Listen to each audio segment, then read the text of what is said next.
first lie of the evening.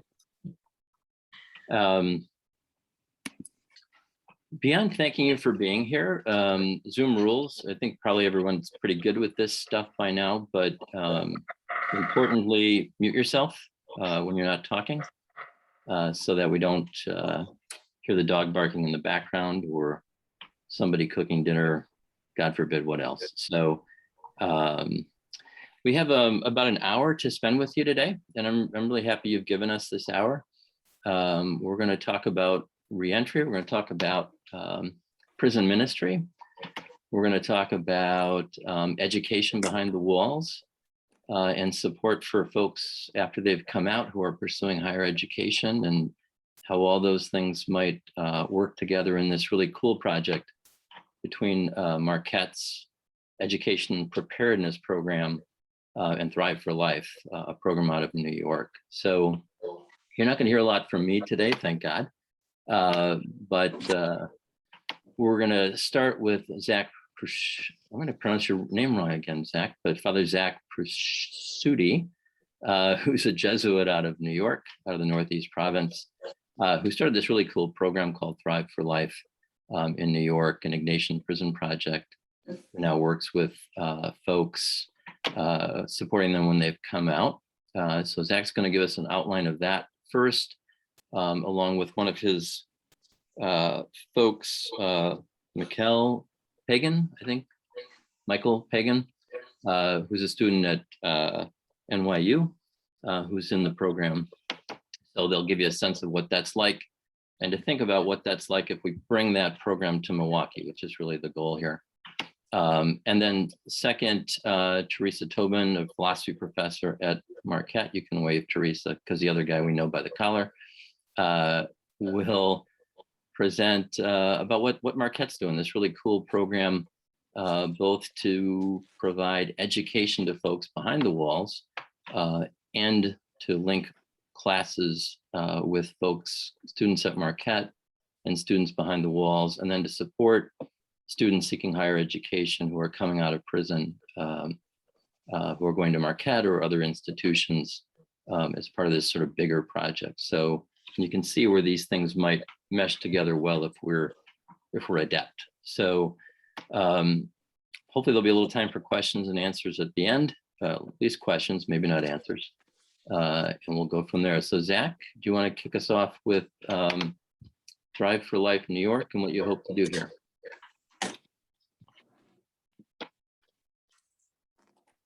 Thanks so much, Bill. And I do want to thank you, and I would like to thank Teresa Tobin from Marquette University for all your wonderful companionship over these. Actually, it's been probably over a year of our discussions and discernment and conversations about this very exciting opportunity where we can come together in collaboration to accompany our brothers and sisters behind the walls in Milwaukee. Also, I'd like to thank our very own Tara DeWarsip, the Director of Development at Thrive for Life, for coordinating all this and putting this together.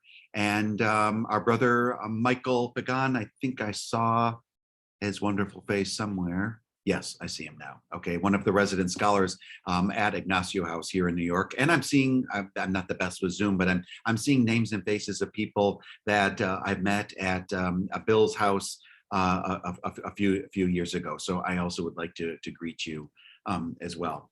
So if you don't mind, I'm going to share my screen, and I just would like to offer a little bit of presentation to share about the mission and vision of Thrive for Life Prison Project. And I hope that what will happen in the midst of this is that you're going to see how there's an unbelievable opportunity for a perfect marriage to come between the good work that Marquette University is doing and that of Thrive for Life as we accompany our brothers and sisters behind the walls who are so highly committed and motivated, who've started the good work of college education. So I'm going to share my screen. And here we go. If you can't hear me, or if something you can't see, just shout at me if you don't mind. Can everyone see my screen all right? Everyone still see my screen? Can someone tell me, can you see my? Yes. Okay, great. So Thrive for Life Prison Project. So here it is. This is our mission. It's pretty straightforward. We're transforming lives behind and beyond the US prison walls. And we do that in two ways. We do that through our work behind the walls, through our retreat programming, those quality, reflective, and meditative resources for an examined life that's rooted in the tradition of St. Ignatius of Loyola, those from Marquette University. That is no stranger to you. And then we, on Beyond the Walls, we offer a transformative, our transitional supportive services through our House of Studies for people who are continuing the good work of college education once they're released from prison. Ignacio House, named after St. Ignatius of Loyola, the founder of the Jesuits. As many of you know, it's embarrassing, but over 2.2 million people of men, women, and children are locked up behind the walls of our prison system. 600,000 re-enter our community each year, and sadly 43% will go back into the prison within a year, and even more embarrassing, 70% within 3 years. And we've identified 4 areas of why this is the case. Why do people go in and out of prison? Well, after being locked up for so long, they lack any social support or sense of connection. 90% are without access to college education. Now, thanks be to God, the Pell Grants are being restored back, but because of the 1994 Crime Act, the Pell Grants have been depleted, but they are being restored, so it'll open up more access to college education behind the walls. 54% are released within this directly into the city shelter system, and it's not unbelievable to know that they're seven times more likely to be unemployed, because 65% of gainful employment requires a college education, the Harvard Review about 2 years ago. So Thrive for Life is committed to these highly committed and motivated individuals who have started the good work of college education, and the 86% of which are concentrated in these 13 states within our country. There are people like Jarrell. We met Jarrell during our retreats on Rikers Island. Jarrell grew up in East Harlem and went in and out of prison from an early age. Well, he went in and out until he met Thrive for Life. And it was through our retreat programming that Jarrell really accessed that beautiful spot within his own life, that place where he understood himself to be loved by God, loved by the community. And Jarrell started the good work of college education. And actually now Jarrell is living at Ignacio House, and he just started his MBA program, just completed a second semester actually of his MBA program at Mercy College. So education is crucial. Education is crucial. We know that the more education, the less likely people are going in and out of prison. But it's not enough to just go in and out of prison. It's not just enough to stay out of prison. It's about thriving for life. And we've identified 4 areas that lead to the transformation of a holistic life: a sense of purpose through the deep quality, reflective, and meditative resources that we offer for an examined life; through our education programming, through our partnerships with local universities and colleges; our transitional supportive services through Ignacio House, but not just transitional supportive services, that supportive services that links people to permanent affordable housing once they've completed the program; and the job workforce training through our supportive services, all with the goal and aim of successfully and permanently returning students to society through a transformed life. And just over these 3 or 4 years, 6,000 people have gone through our retreat programming. 14% have already been linked to permanent affordable housing. All our resident scholars are enrolled in college, and everyone is employed. Yes, even during a pandemic. So for anyone who's locked up and takes seriously the education and does not want to be a part of the piecemeal services or the status quo that is unsupportive and unsafe and unstable, Thrive for Life's holistic suite of services that's safe, stable, and supportive is really what they're interested in. And we do that by receiving referrals from our retreat programming, people who have started the good work of college education while they're locked up, or our university partners who are doing the good work of college education. They go through a very tight vetting process, and then they're linked to Ignacio House of Studies, and then upon completion, linked to gainful employment and permanent affordable housing. So we don't do this alone.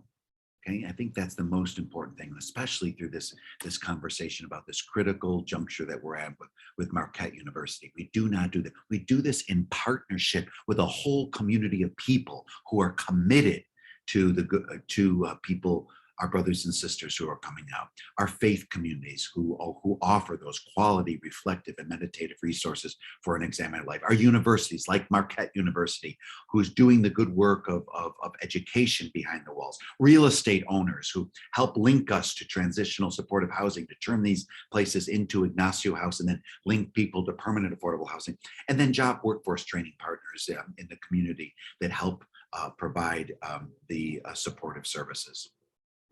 Here, just a few of the logos of some of the good people. We hope to include Marquette into that partnership model.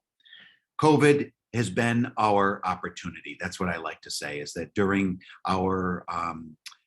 this global health emergency, it has really become a moment of transformation, not only for the lives of the people that have been in the house, but for our whole community. Our whole backyard has been turned into an urban garden. You see the guys laying on the ground in the backyard, and then our basements turned into a learning center so people can continue their education.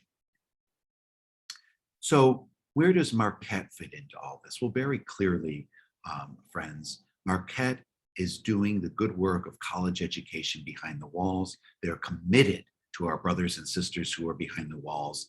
And we would like to partner with them so that other people like Jarrell have the opportunity for this continuity of care once they've been committed to higher education behind the walls. So we can easily do this by tapping into these resources that are already built in through the National Association of Jesuit Universities throughout the country, places like Marquette University, where we can bring the transitional supportive services that are offered through Ignacio House, coupled with the partnership of Marquette University, who's offering the good work of college education behind the walls. And together, we're able to transform lives that not only offer the necessary healing to our brothers and sisters behind the walls, but a transformed life that transforms community and offers healing for communities through this great continuity of care that we're offering our brothers and sisters. So thank you for allowing me to do that brief presentation with you. Great, Father Zach, take a breath. Is Mikkel here? Is he going to be with you, or? Yes, he should be here. He, I think, is in the back. Yes, I am right here. Okay. Michael, welcome. How's my sound?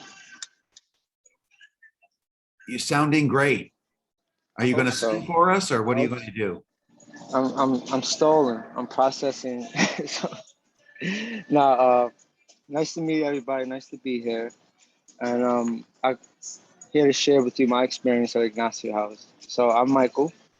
I was released from prison about a year ago in April 2020. I was 13. I was away for 13 years. Excuse me for a minute. I was away for 13 years. And as you can imagine, that experience was, painful in a lot of ways. And I was more than excited to be released, and I had everything figured out. I had a pre-release plan. I did all the things I had to do to get out. And then, a month before my release, there was like this economic shutdown. Reentry resources were completely, just like cut off from me. I made some connections with some reentry services, and I had housing, I had things set up, but communications collapsed. I wasn't able to get in contact with the people that I needed to kind of touch base with to confirm, address, my address and everything. And my school, so the last 2 years of my sentence, I started my college education at NYU. And without me knowing, they kind of partnered with Thrive, made something happen, and, provided me with a place to stay. This was important for me for a few reasons, because I already stated that I had a reentry plan. And according to that plan, I wasn't going to be able to prioritize my education until much later. I'm talking about a year or two later, given the fact that I'm going to this 12-month program possibly that required me to go to work, to save, to eventually move out 12 months later. That's how it works there, right? But going to Ignacio House, especially in a time of a pandemic, I was able to kind of reflect a lot. I didn't have to go anywhere. And I guess that speaks to what Father Zach was talking about, how, the COVID opportunity, right? I was released into that place, and it kind of sheltered me from, how me and Father Zach described it as chasing the bag, right? I could really just focus on, my reentry process, which was ideal because in that space, I was able to have conversation with my school, with the people at Ignacio House, to kind of repurpose my plan and put school first. Put school first. It was all about school, and it was all about getting that ready in order. Employment will come down the line, but let's just get school out the way first. And then, that's from there I got the ball rolling. Months later after my release, I was able to be a part of the crew that was in the back, working on renovating the backyard to creating a garden. Then from there, Zach encouraged my creativity and gave me permission to organize our learning center, and I became the learning center coordinator, organized the library, organized that space that's, with, for reflection, for study. I guess the next thing would be to kind of bring up, like, living in prison, you live a certain way. You have a certain idea of what community is, right? And given how I lived there, I wasn't really invested in that idea so much. I was pretty much alone about myself. But going to Ignacio House, it just felt like their idea of community was based on this kind of family structure, right? This idea that Father Zach was talking about of accompaniment, right? Nobody should fight their battles alone, especially in a pandemic, facing that kind of uncertainty that I was facing. Every step of the way, I had somebody, I had in constant conversation with me and constant support with me, helping me navigate that on top of, the transition. What the hell is happening there? How do we transition out of a state of imprisonment to a state of the world, which is probably in a lot of ways similar. I've heard people talk about the COVID as a form of imprisonment in a way, right? As if the world knows what that really is, And the irony of it is just like, I'm coming from that and then going into that in a way. So being able to have somebody to walk with me every step of the way, to have the conversations I need to have with Father Zach constantly, telling me to, be patient with the process. And so here I am a year later, I'm in my sophomore year at NYU. I'm a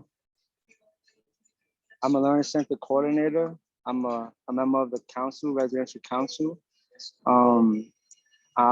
I just received a grant to produce a documentary series. I'm a research assistant.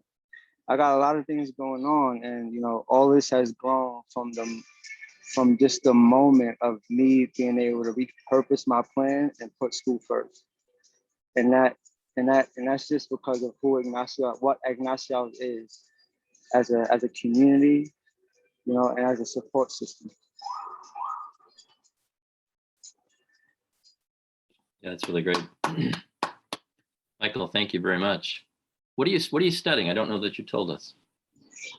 I'm studying, it's a multimedia study, which is a mixture of creative writing, visual sociology, and photography. Terrific. Well, best of luck to you. Zach, any other questions for Michael, or should we move on?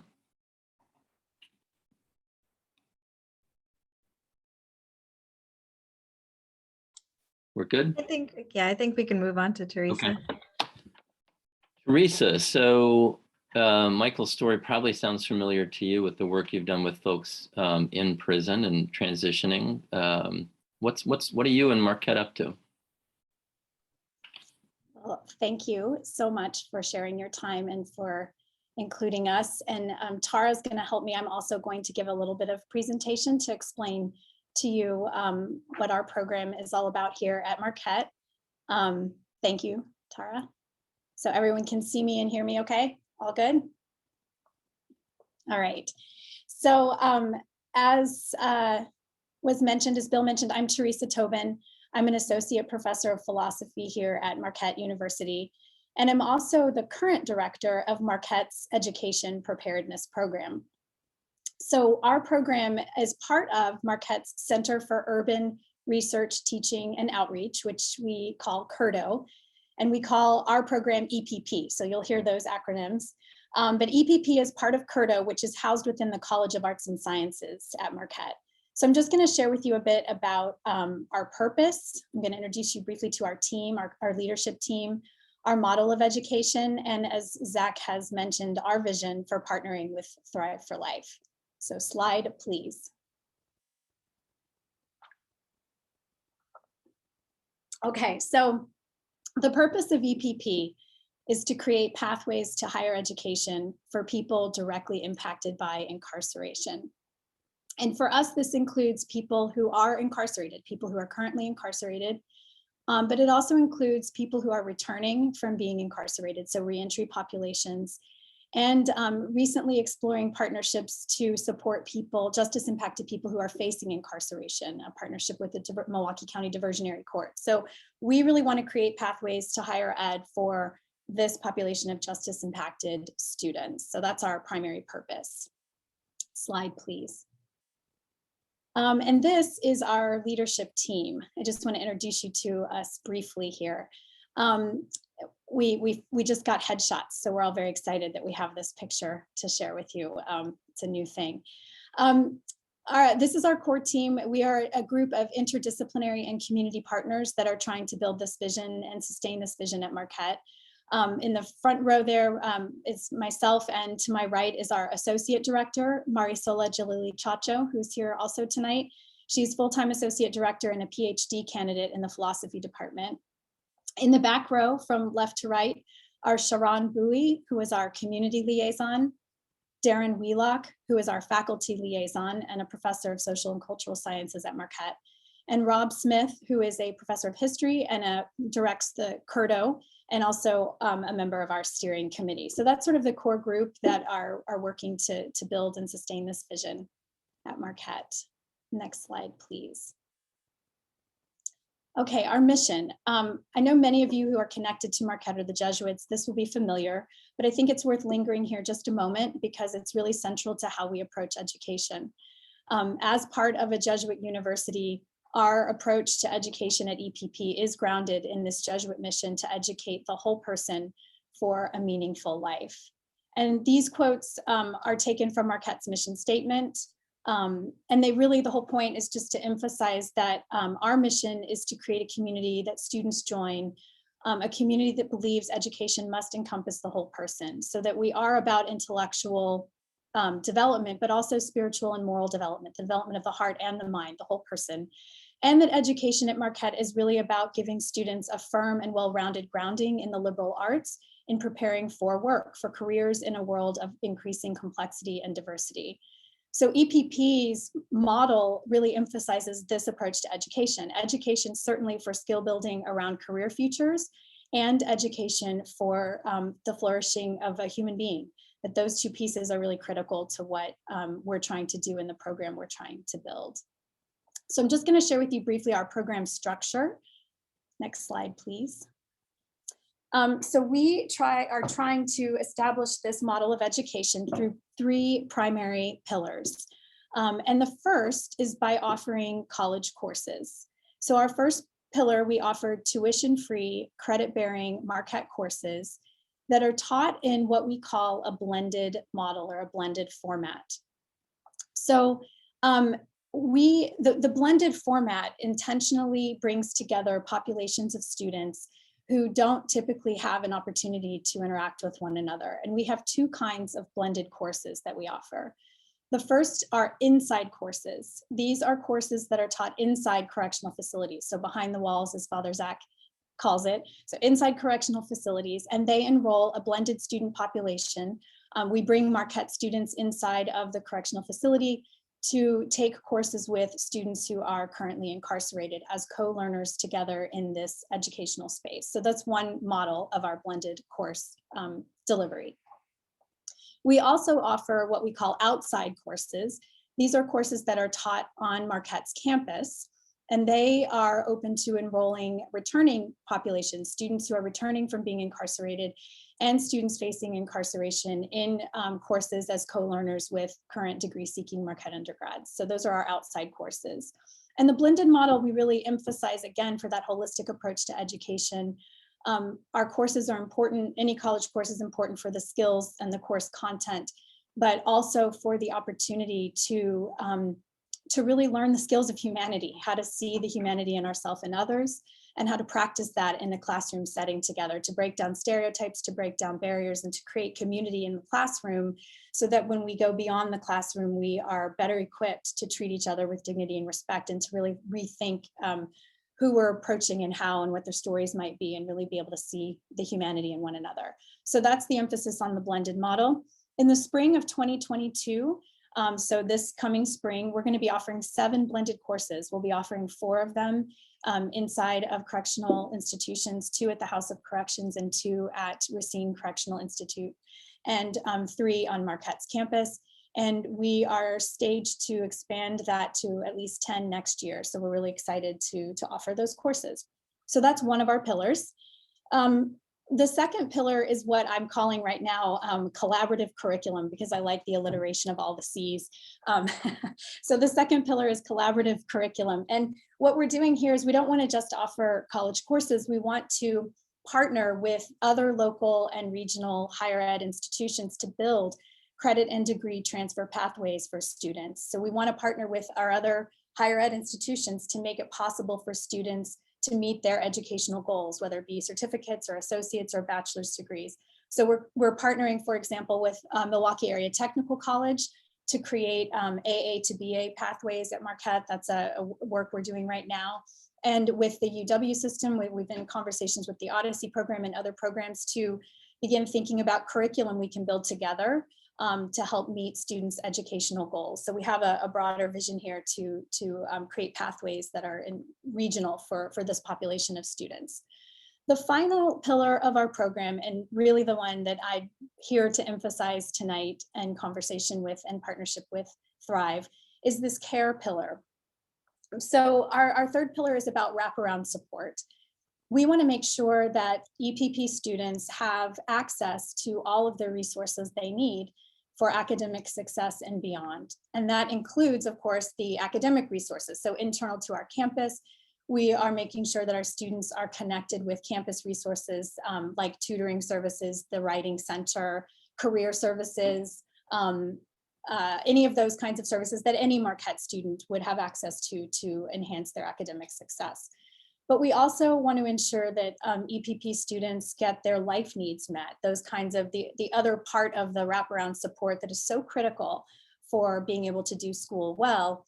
And I say this now a lot, but universities are built with that understanding in mind. Universities fully understand that students need to have their life needs met in order to succeed. We have dorms, right? That's housing. We have meal programs, that's food for students. We have campus employment opportunities. So we have all of these wraparound services that enable a student to really have their basic needs met and thrive there so that they can focus on school. But universities aren't built with this population of students in mind. And so when we have a number of community partners that we are working with. To Zach's point, we are not doing this alone. It's not just higher ed partners, but many community partners with Reentry Network and Reentry Council and other organizations. But when we learned about, so final slide, please, through our AJCU connections, oops, Tara, final slide, please. Thank you. Through our AJCU connection, we learned about Thrive for Life. We learned about this extremely successful model of holistic housing that was a house of studies for scholars, for students, this population of students. And we were really excited that, as another Jesuit institution that's interested in this model of education and this kind of support, we thought, wow, we really need to be in conversation about how to build this at Marquette for EPP students and beyond, how to offer something like this here. So we've been talking, and here we are. We have real possibility here. We've got a lot of the pieces in place, and we're excited to move it forward. And you've heard enough from me. I would like to introduce to you my friend and my colleague, Mahmoud Watkins. He is a former student in the first reentry course that we piloted, and he is now a co-instructor. He co-teaches with Marisola Jalili Chacho and myself. We all co-teach a philosophy course together, one of our outside courses. And he's just going to share a few minutes about his experience of the program and beyond. So thank you. Yeah, and we're here together. There. Okay, there you go. Hello, everybody. Welcome for this opportunity to speak about our program. First, I'd like to follow up with what she said about wraparound programs and housing in particular, which has been my Achilles heel to this day, as far as permanent affordable housing and trying to go to school at the same time. The first class I took here, I had 2 other classmates who were formerly incarcerated, directly impacted, and they dropped out the class because one was sleeping in her car and the other one had to work excessively to keep his housing situation going. So I was the only one that finished the class. So in that sense, as far as wraparound programs, it's like, depends on like what lot you have. Either you destined to fail or you destined to succeed. And some people, because of privilege, are destined to succeed. Some people get advanced tutoring and ACT and SATs and stuff like that. They don't have to worry about housing because whatever they was born into, and some people don't. So with wraparound programs, we'll be able to assist with the second part of this, which would be destined to succeed, which is what I like to say. And just because somebody poor or coming from a different situation, don't mean they got some chemical balances or something like that. They can't perform the work or do anything like that. And if they do have any chemical imbalance, then maybe we can help them too with some type of accommodations or something like that. When I first took this class with Teresa and Marisola, I was skeptical. I didn't, I wasn't really too much a fan of philosophy at all. I thought I was gonna come in here and see Colosseums and the Thinking Man and all that type of stuff. But, what was skepticism turned into like amazement, because how they taught the class, they taught it by using the discipline of philosophy, but we talk about the issues of our day. And that's what I think Plato and Socrates and all of them did. So I was appreciative about that. I happened to be in prison when the Pell Grant was canceled. I was actually in college. So, that was a painful thing.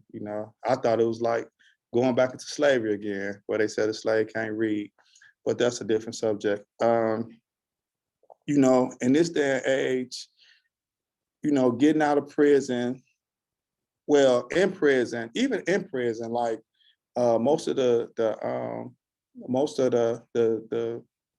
people that are incarcerated that do make it are most of like the read and study and going to college type people. They the ones that really don't come back, and they the one are the model prisoner. Like Viktor Frankl said, it's not the brutes that really survived. It was the people that had some type of education. I think, the halls of academia, the enlightened people should be solving the problems of society, especially this one that deal with mass incarceration and reentry, because we want these people to give back some of the money that we had to pay, or you all had to pay as taxpayers, to keep them in there. So maybe we can do that and turn it into something else. I couldn't wait to pay taxes when I got out. Hey, just let me out. In the prehistoric days, I think time.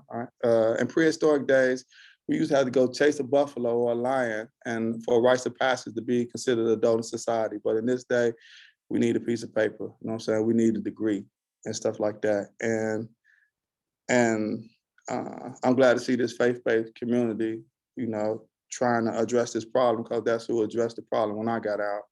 My first set of clothing was by my mother's pastor. I woke up in the morning, he took me shopping, and the masjid I belong to, the Milwaukee Islamic Dawah Center, they have supported me through school and everything. So to be at a Jesuit college, I guess it's just a fate once again. And that's my story. Yeah, that's really terrific. I'm going really great. And when you can all but quote Viktor Frankl, I mean, you got us all beat. So you are a teacher. You've been teaching us tonight. So thank you very much. We're going to turn it over to Zach in a minute here again, Father Zach. But just to note, there are a number of folks here who are deeply involved in the reentry work. Connor Williams, who runs our Milwaukee Reentry Council, Neil Thorson, who's our regional chief for DCC. We got our friends from Ezekiel that are building houses with folks who are at the House of Corrections and coming out of prison. So they're deeply involved in that housing from a different aspect. Ed de St. Alban is here from Project Return, and they've been at this for a very long time. You guys have an anniversary coming up, I think, Ed, correct? We just had our 40th. So we're in our 41st year at Project Return. Okay. Well, I was close to something. Yeah, recent anyway, right? There was an anniversary. There's always an anniversary every year. And former Judge Gorentz from the Federal Reentry Court is here and knows about these problems. So we've got a lot of expertise in the room, and I know a lot of other of you are involved as well, to help solve these problems and get these really cool programs meshed together and off the ground here in Milwaukee. But Zach, you're going to give us some ideas about where do we go from here, and what these good folks might be able to do to spread the word and help us get this done. Yeah, thank you, Bill. Yeah, and thank you for those presentations. It's really inspiring, to be honest with you, to hear the great work that's going on at Marquette. And I have to tell you, as a Jesuit priest, I am really, it's extremely encouraging to see such wonderful enthusiasm on behalf of the faculty, people like Teresa Tobin, and who they're so committed and so committed to offering this continuity of care for people, our brothers and sisters behind the wall. So here's the long and short of it that I just want to say. We have some opportunities for some buildings in Milwaukee that can become an Ignacio House Milwaukee. And what we'd like to do is we'd like to get these buildings shaped up and ready so that we can have an Ignacio House of Studies right in Milwaukee, and that we can partner with the great model that Teresa just explained to us, that can really accompany our sisters and brothers who are reentering back into the community. So again, this is done in collaboration with everyone. This is basically taking a model that's worked here in New York. We're the only house of studies in the country for people who are returning from incarceration. There are many different reentry things, yeah, absolutely. But a house that's completely dedicated to people who are reentering their communities to continue their education. That's what Ignacio House is all about. And so we want to do this in Milwaukee. And we've had the good fortune of being able to identify a couple of places within the Milwaukee area that will be quite suitable for us. And we'd like to put together some people who are going to be committed to this cause, to get things together, so that we can do just that. And so one of the things that we planned on is that is it October 7th? October 7th, I was going to come in town. You know, I have a special place in my heart for Marquette University in Milwaukee. My brother was just remember the word was one of the assistant coaches for Marquette University basketball. He is now signed on with the University of Pittsburgh, so he's going to be on the coaching staff for the University of Pittsburgh. So I'll get to see him one last time while he's living in Milwaukee. But on October 7th, we're going to come together in person to be able to start doing the real concrete planning of bringing this holistic suite of services that is offered through Ignacio House to Milwaukee, and partner with the good work of Marquette University. So I would ask that if you could please do us the favor of filling out the form that is in the chat box right now. If you just click on the chat, there's a form that talks about our coming on October 7th and ways that you might be involved. So many of you might have good friends or neighbors or family that have access to great housing opportunities in the Milwaukee area. Some of you might have good friends and family who have opportunities for employment opportunities for our sisters and brothers who are. This is a good opportunity for us all to come together in a spirit of commitment to our brothers and sisters, in great solidarity, really, and commitment to accompanying our sisters and brothers as they're re-entering from incarceration. So I don't know. I know we have about 15 minutes left.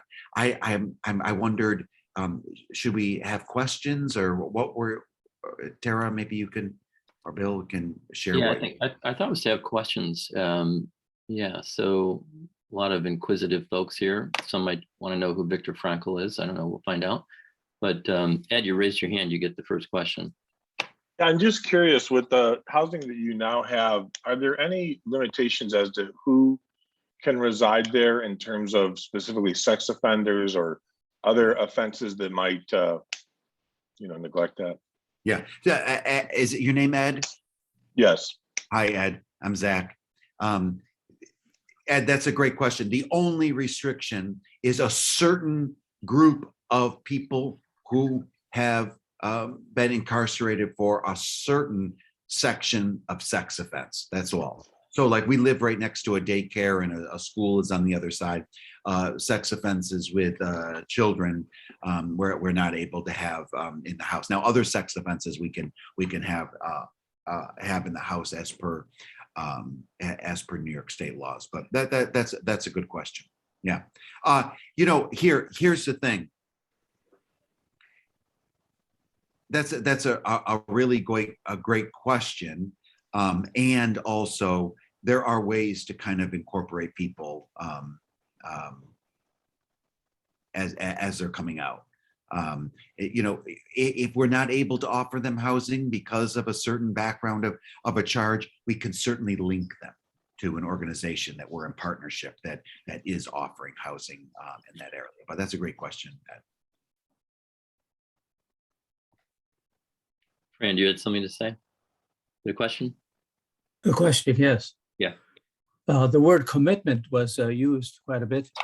And I was wondering, what is your experience of trying to convince incarcerated people to be committed to this education?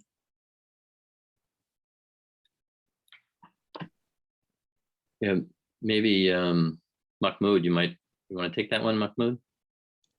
What he said, I was trying. He also has a question, but could you repeat the question, please? I think the question is really just how do you get folks who are incarcerated or have been incarcerated committed to, higher education, furthering their education, maybe that whole ladder of getting their GED, maybe doing something like at MATC, and then even pursuing, Marquette or other places. Well, first of all, Viktor Frankl, he was a person who was in the camps, the Nazi camps, and he wrote a book called, I think, Search for Meaning, or Man Search for Meaning, or something like that. And that's Viktor Frankl. The next thing is proximity. When you at, that level, like you in prison, I'm talking about you really don't have too much trust or belief in anything. But when you see somebody that do it, or you heard of do it, and then it become more realistic, and you say, okay, it can be done. That's why with my Marquette, everywhere I go, mostly because so people can see me. You know what I'm saying? Jesus said, touch my hand, feel my side. You know what I'm saying? I'm real. Yeah, it's me. Like that. In that sense, well, Jesus, peace be upon him. All right, that was me. I don't know how to do it. It's terrific. You preached a sermon now too, Mahmoud, so that's terrific. I was looking for a homily this Sunday, so I think you've got it. Other questions?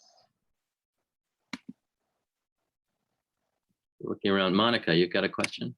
Yeah, Zach, do you have some properties identified at this point, or are you looking for people that have some real estate knowledge to come to these meetings? Thanks, Monica. Nice to see you, by the way. Yeah, nice to see you. Thank you. Yes, we do have some properties identified, which is great. I mean, the thing is, as things come our way, we're able to do more discernment with other potential properties. But we do have some places that have been identified that can be helpful for us at this moment. So, all right. Yeah. That's excellent. Yeah, I can put a little flesh to that. We have a couple of models of what might work. And one of the real questions, I think, is to, folks coming out, what is it that they would really like in terms of a comfortable place to live in a place like Milwaukee, right? Housing like a big old house west of Marquette, we've been looking at some of those that kind of tend to be sort of expensive right now. Looking at converting a convent, a couple different ideas, but those will come together very quickly as we, as that need is there to get folks into housing. So if you have friends, colleagues, folks that know a lot about real estate, they're very welcome to be at the table with us.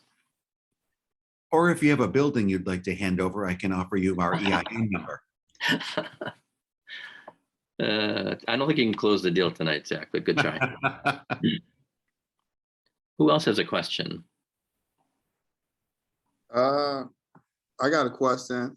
Like I said earlier, like housing, it's been my Achilles heel up to this day. So anybody on this call that's in Milwaukee that, know somebody that can extend some affordable housing to me, hey, I would appreciate it. Hey, I'll put my email or something in the thing, in the chat, and my number. So anybody can help me find some affordable housing, maybe like a one bedroom apartment, hey, I would appreciate it. All right, now a specific need, a specific ask, that's right. No, I think the Jesuits are big about that, asking for the grace that you seek. So that's terrific. Who else has a question? There's a question in the chat, Bill. Okay, how do I get to the chat? No, I'm just kind of kidding. So Margaret Grady says, Yeah, how many Margaret, people? Margaret, why don't you chime in? What do you got for us? Hello, everyone.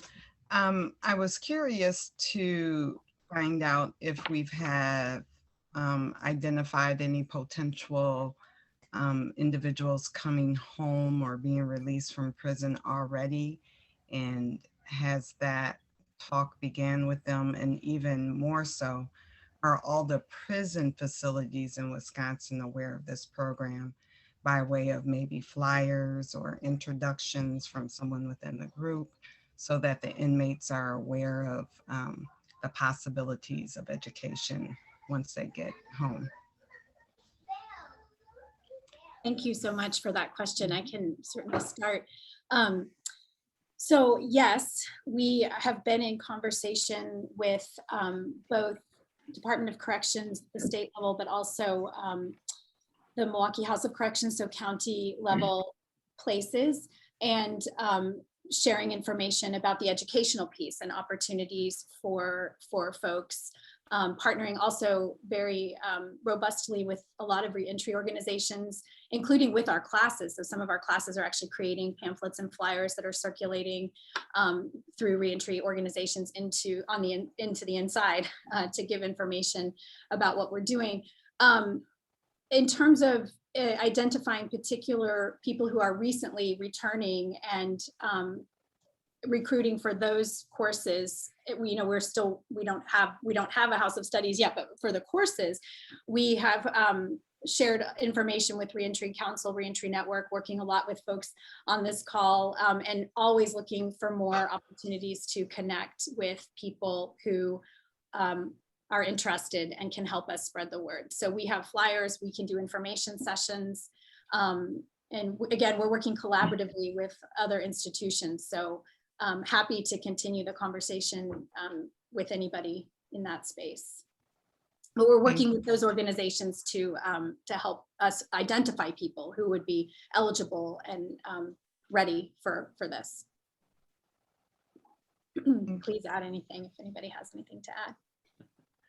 That's actually just going to, there are many different avenues to feed into the program, right? Both in the institutions and then out. I think the ideal, we're sort of building this thing while we're flying it, which is what you just do, because you got to start and you start now.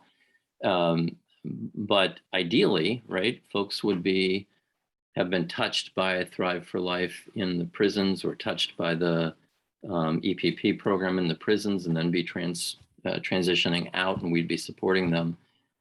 Initially, it may not be quite that. I see Deacon Steve here from Franciscan Peacemakers, right? There may be a link there with folks that they're working with, women exiting the sex trade, who have the ability to go on to higher education and a passion for that. That's one of those links that we'll be seeking to firm up in the future. But it's there's a lot of excitement about those kinds of possibilities. Want to say anything about that, Deacon Steve, or are you happy to remain anonymous?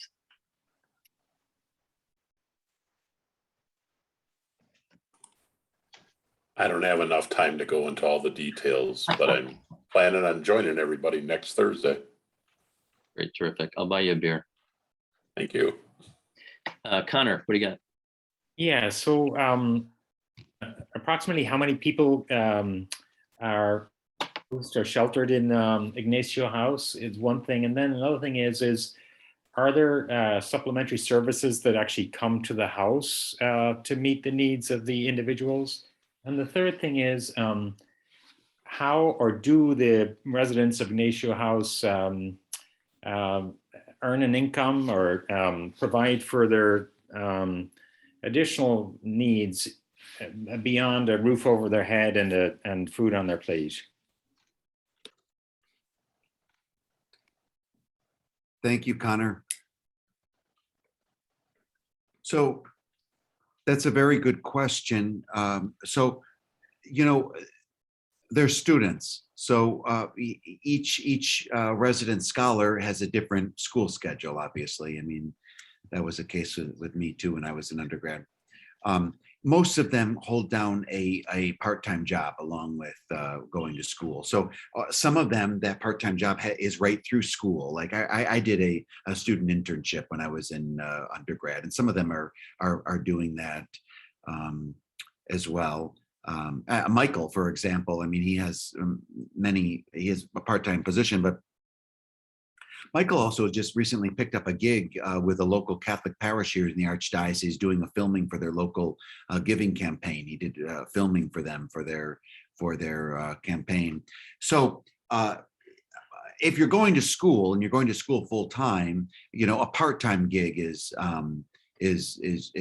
helpful. Now, one of these part-time things that I think is important is that it's reflective in the field of which they're studying. And one of the nice things about this is, you know, we're connected to a network of resources. So we can usually find somebody some part-time work along the way. In New York, Ignacio House, we can only have up to 24 people in our house. It's 3 townhouses that are connected by a joint urban backyard, and our basements are connected to one another. But that is not a magic number. That is not a magic number in the sense that, you know, coming to Milwaukee, if we find a place that we can have 10, or we can have, you know, we can even start with 7, that's no problem. The point is getting started. That's the point. And you build from there. You keep building. One of the things that I think is really important to highlight about Ignacio House is that no one lives for free at Ignacio House. I think that's a very important thing to highlight. And that is because built into the model of Ignacio House is building on personal responsibility. And so everyone pays a membership fee. And that membership fee is collected at the beginning of every month. And that membership fee is not there to collect money per se, but that membership fee is built into the supportive services because everyone in New York pays rent. Everybody does. And so right at the gate, built into the model, is this sense of every month having to contribute something financially for the place that I'm living. So that's built. That's built into the model. Yes. So there are a plethora of supportive services that are built into Ignacio House. Enrichment activities that build on the 5 pillars of human growth and development: psychological, emotional, spiritual, physical, and intellectual. Every Sunday, the entire house gathers. It's a mandatory community day.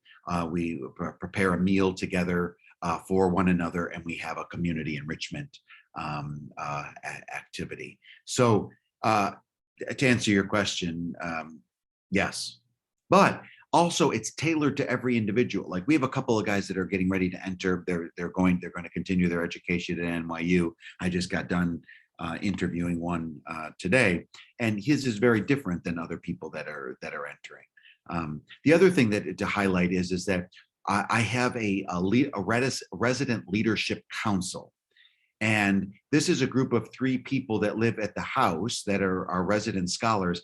They oversee the day-to-day activities of the house. They advise me, but also they do the planning of the activities at the house. So I'm very committed to this whole Catholic tenet of social teaching of subsidiarity, that the decisions that are made within the house are made and enacted by the people that live that live at the house, which is actually, I have found to be one of the most beautiful experiences of the house, to be very honest with you, because the creativity, the imagination, the accompaniment, the peer support that's given to one another is really quite life-giving. So now you had the word subsidiarity, which no one really knows what it means, except apparently Father Zach, which is terrific. Oh, I'm sorry. So I'm sorry about that. So, there's this great teaching within Catholic social teaching that I actually think is one of a very secret of Catholic social teaching, in that decisions that are going to be made that affect the community should be done at the lowest level, and it should be done with and among the people that are affected by the decisions that are being made. So what I mean by that is that the decisions that come for Ignacio House don't happen from on high. They're not happening from me on high. They're happening within a group of people that live there, that are participants within the programming of the house, and that are empowered to make those decisions. I do think another thing that hasn't come up in the conversations that I think is important to highlight is parole. As parole. This is an important piece to highlight. Everyone that lives in the house is on parole. Okay, so because of that, we need to cooperate with parole. And one of the things that happened in the midst of all that is that healing takes place. Healing. I'm telling you, I don't know how to describe it to you other than that. Healing. Healing between parole, healing between the resident scholars. A trust gets built that I don't think they ever imagined that something that could take place, because we're in this together as a community, advocating for one another, working together. Parole doesn't always become the enemy. Actually, parole can become the advocate. One of our Muslim brothers that lives in the house just recently had a very tragic experience in his life. His dad suddenly died. And he came to me, beautiful.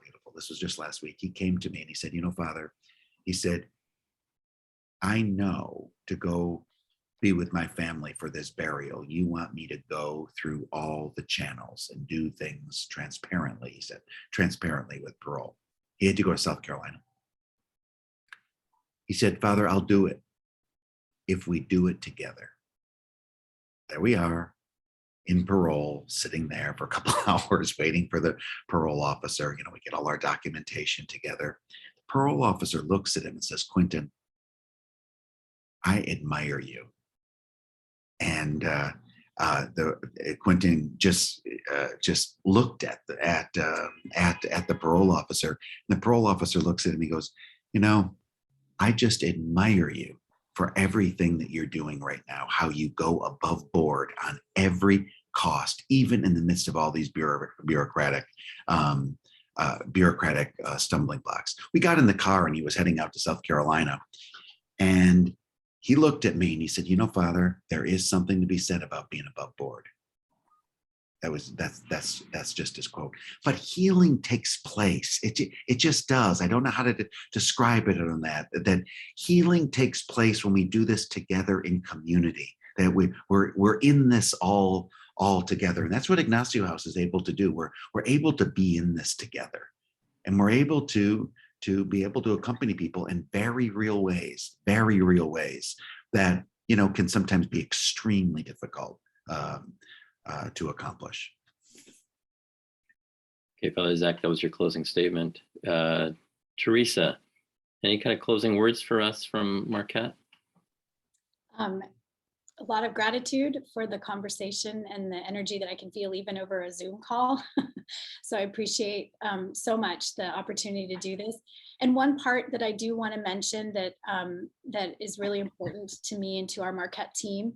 When Marisola and I started teaching these blended courses, we started at Milwaukee Women's Correctional Center. We started with women, and we learned very quickly that the particular needs of women in this population, and the ways that women are underserved in an already underserved population in many respects. And so I just want to name, as part of the big vision, right? We're starting here, we're starting small, we're building something, but I really want to name that it's part of our vision to try to build a house of studies for men and for women, one for women, two, women and children, to really support gender specific needs for those scholars and those students too, because they do often have different needs that need to be met. And we learn that very acutely. So I just want to name that as part of the bigger vision that I'd like to see grow here in Milwaukee. Thank you so much. Mahmoud. Oh yeah. How you doing, Connor? And right, I couldn't let Marisola, Project Return. Hey, look, I benefited from all these people, so hey, it's good to see y'all, especially on the same front. Always. Thank you. Okay, let's close with that, because I think that message of collaboration is really key here, right? It's not one program, it's all of the efforts in Milwaukee coming together. This is one way of addressing the problem specific to folks who are pursuing higher education. So it's really terrific. Thank you all for being here. Thanks for your participation and your attention. Look forward to seeing you on October 7th when Father Zach will be in town, but Teresa and Mahmoud and the Curdo team will be available too. We're not sure exactly where we're going to be. God forbid, we may even be at my duplex. We'll see. But it's been hard to find a place to gather in the time of COVID. So we'll have more on that in the next couple of days. But you are invited wherever we are going to be to learn more about this and to engage, personally. Ask Zach questions, ask Teresa questions. Mahmoud, find him a house, find him a place to stay, right? We got an extra bedroom. Come on, people. We can do this. So, Bill, I have a quick question. Yeah. On October 7th, how big a space do you need? How big is your apartment, Tony? No, I'm kidding. Probably space for about 20 people, to have cocktails. Like just beer and wine kind of thing. Okay, so beer and wine. Okay. We can talk offline. Sounds good. Okay. Perfect. Thank you. See, there we go. We're already collaborating. All right. Well, thank you very much. Tara, anything that we've missed? We're good. All right. Thank you all. Have a good night. Yeah, as my friend Judge Gorence would say, we're adjourned.